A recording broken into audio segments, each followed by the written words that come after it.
Hello, and welcome back to the YakChat channel. In today's quick tutorial, we'll show you how to send RCS messages using the YakChat app. To get started, open the YakChat app and begin a new conversation. Next, select the contact you want to message. At the top of the message toolbar, you'll see a drop-down menu. This lets you choose the type of message you'd like to send. Make sure to select RCS from the list. Now, just type your message, hit send, and you're done. When your message is delivered, the recipient will see your business information so they know exactly who's reaching out. You'll also get a read receipt once they open the message, so you're never left guessing.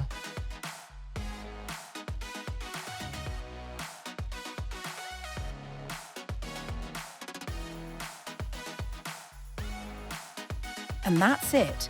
Sending and receiving RCS messages with YakChat is that simple. If you found this video helpful, don't forget to like and subscribe so you never miss an update. Thanks for watching, and we'll see you in the next one.